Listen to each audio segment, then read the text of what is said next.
The hard thing to judge is we don't really have a government in Moscow. It's like it's something run by a criminal gang. I mean, even during Soviet days, there was a Politburo of the Communist Party, and after, for example, Nikita Khrushchev was basically humiliated in the Cuban Missile Crisis of 1962, the Politburo could say, "Okay, Nikita, it's time for you to retire." There's no comparable body in Russia today.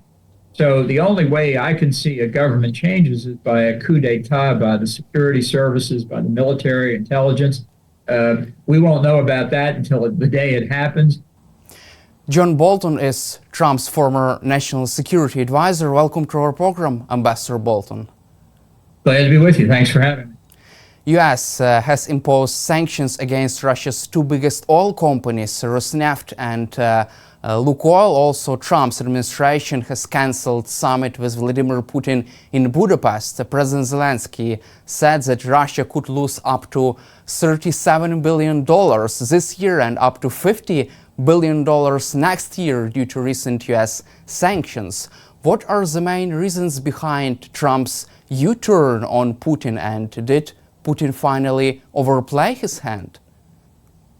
Well, I think Trump is obviously disappointed that his good friend Vladimir Putin, which is how Trump sees him, has not come through for him in these last 10 months of Trump's second term to arrange some kind of ceasefire or more lasting peace agreement with Ukraine. And I think this is these sanctions are obviously a sign of dissatisfaction. It's the right thing to do. On the other hand, I don't think it means and should not be interpreted as Trump now being on Ukraine's side. He has consistently refused to deliver the Tomahawk cruise missiles. I don't think it's completely ruled out, but by comments Trump has made, it looks very unlikely. And at the same time, he has said he would continue to sell other weapons and ammunition to European NATO members for transfer to Ukraine. All of this says to me, and it fits in with a pattern of Trump's behavior really even before the Alaska summit with Putin, that he's wanting to make a deal if a deal is there to be made to help his campaign for the Nobel Peace Prize. But he has realized that it's far more difficult to resolve the conflict than he said during the 2024 campaign. And not being successful leads Trump to think maybe he needs to withdraw. He wants to withdraw on terms that look favorable to him, hence the additional sanctions on Russia's Lukoil and Rosneft, as you mentioned. But it's more a way of extricating himself from the war than really declaring a position on it. From your perspective, how harmful are these sanctions against Rosneft and Lukoil? Because both companies are trying to sell their foreign assets and have significant problems in operating, selling Russian oil. Also, there have been some reports that China, India, and Turkey have suspended some oil purchases from Russia. What is your take on that? Well, if these sanctions are enforced vigorously, they could have a very, very significant effect, which raises the question, why didn't we put these sanctions on about 3 years ago? I mean, why have we waited this long? If the purpose is to deny Russia revenue from its international oil sales that it uses to finance the war in Ukraine, these targets were obvious years ago.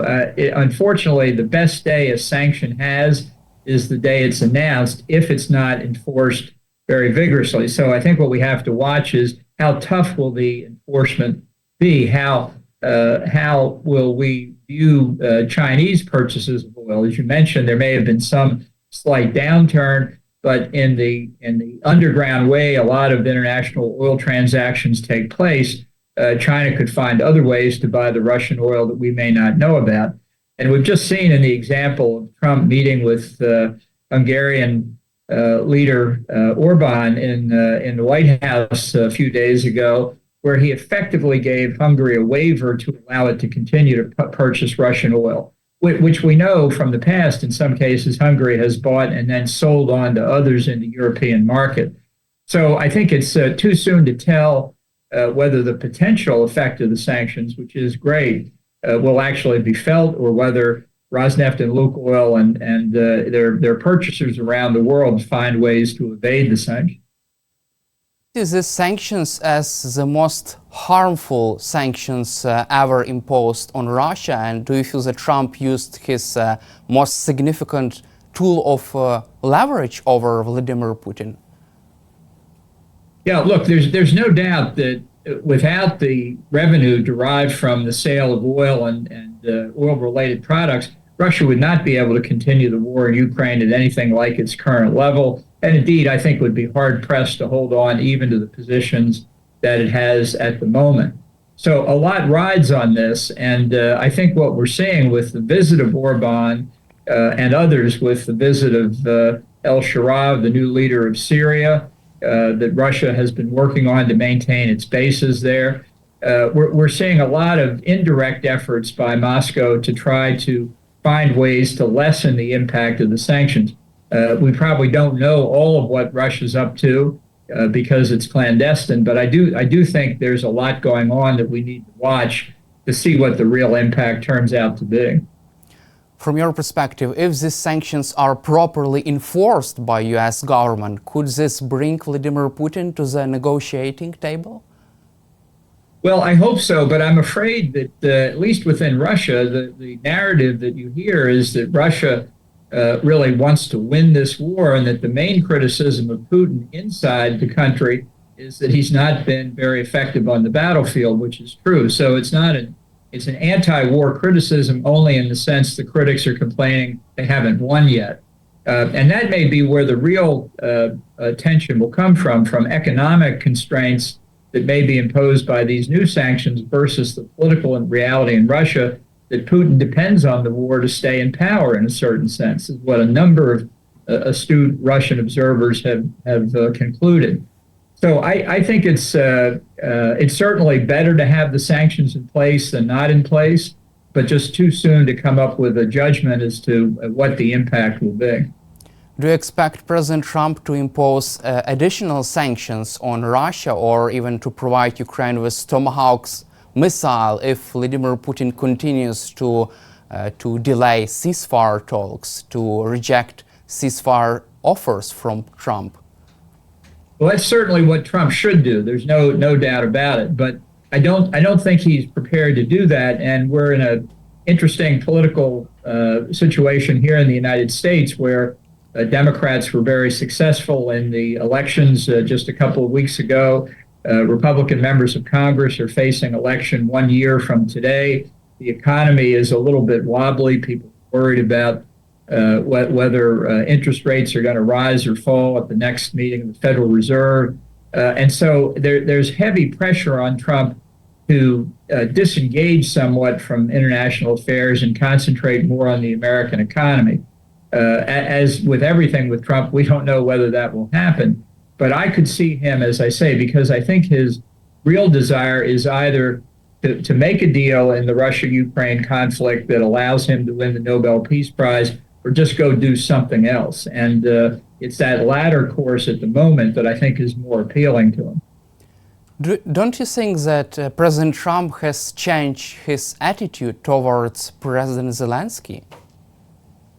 Well, I do think there's a much closer relationship between Trump and Zelensky than there was back in February at the time of that horrible meeting in the Oval Office. I give most of the credit there to Zelensky and the efforts he has made during the interim to try and explain better what Ukraine's position is. I think a lot of our European allies have weighed in very heavily as well.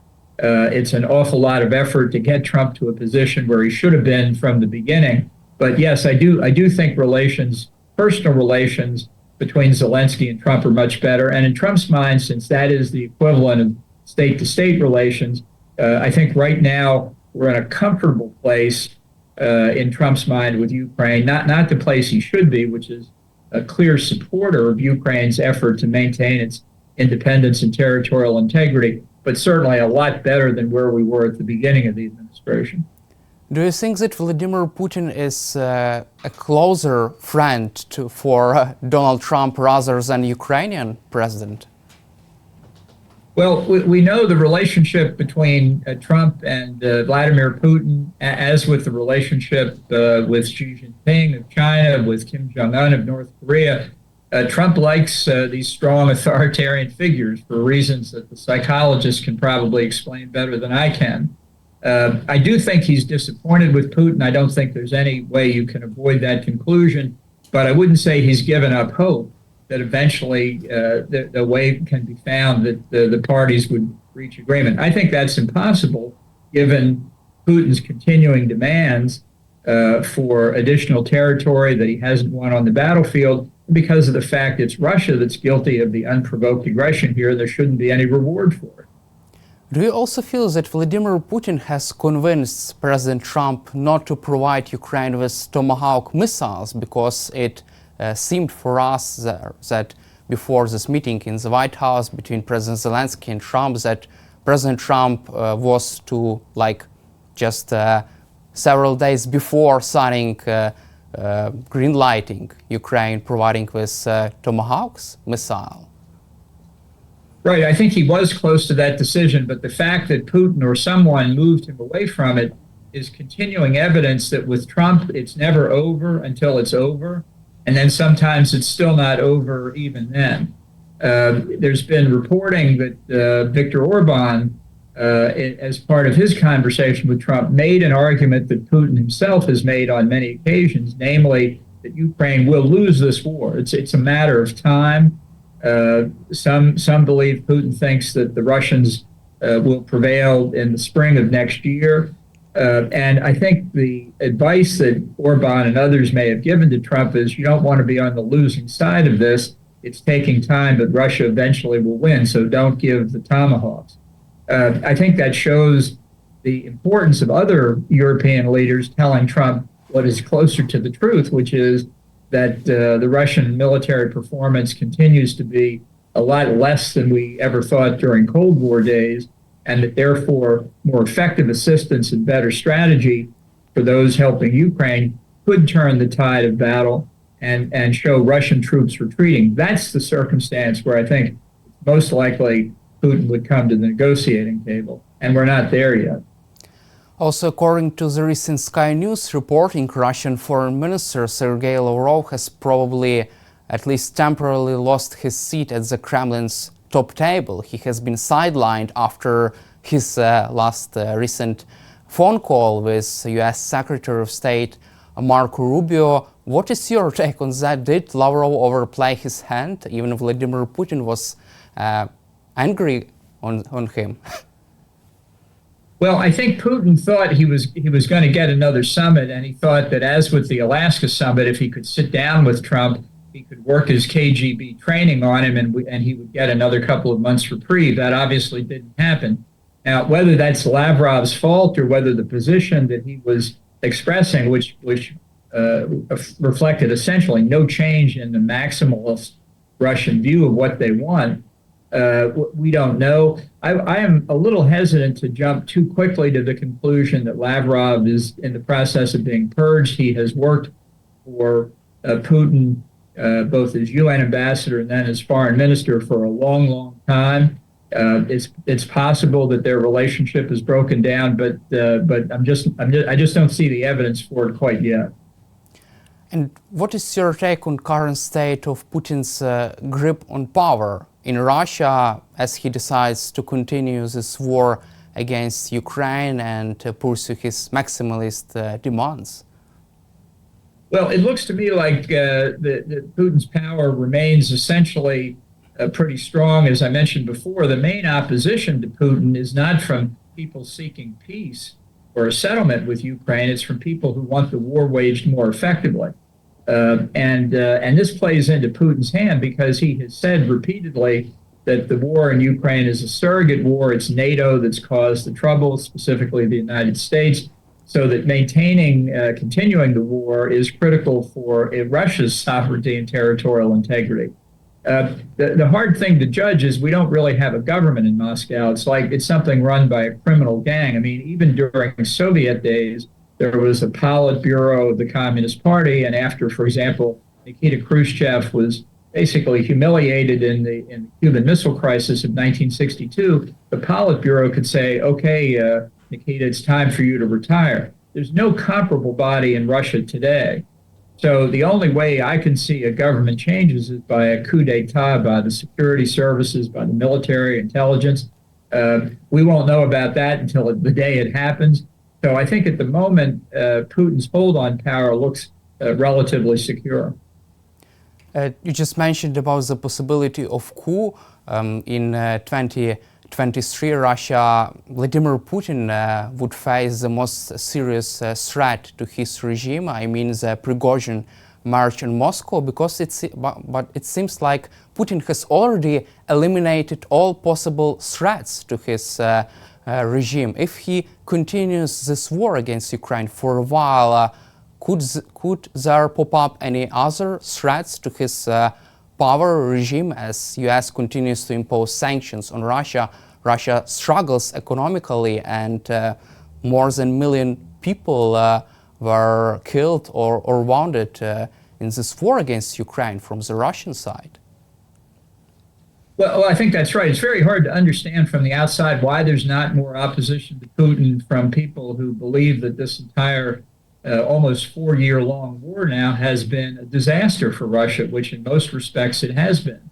But there are many people in the diaspora, Russian exiles, former oligarchs, human rights advocates who make this point. But I don't see in that community, which knows what's going on inside Russia, I think as well or better than anybody, I don't see optimism from them in the short term that Putin is in trouble. We can hope for it. Certainly there are things we can do to assist the opposition, people who want to bring the war to a conclusion and withdraw Russian troops to their border. But it does not appear at this point like they are anywhere close to being able to take power. Thank you, Ambassador Bolton, for your time and for your support for Ukraine, and glory to Ukraine. Well, thank you very much again for having me. Good luck.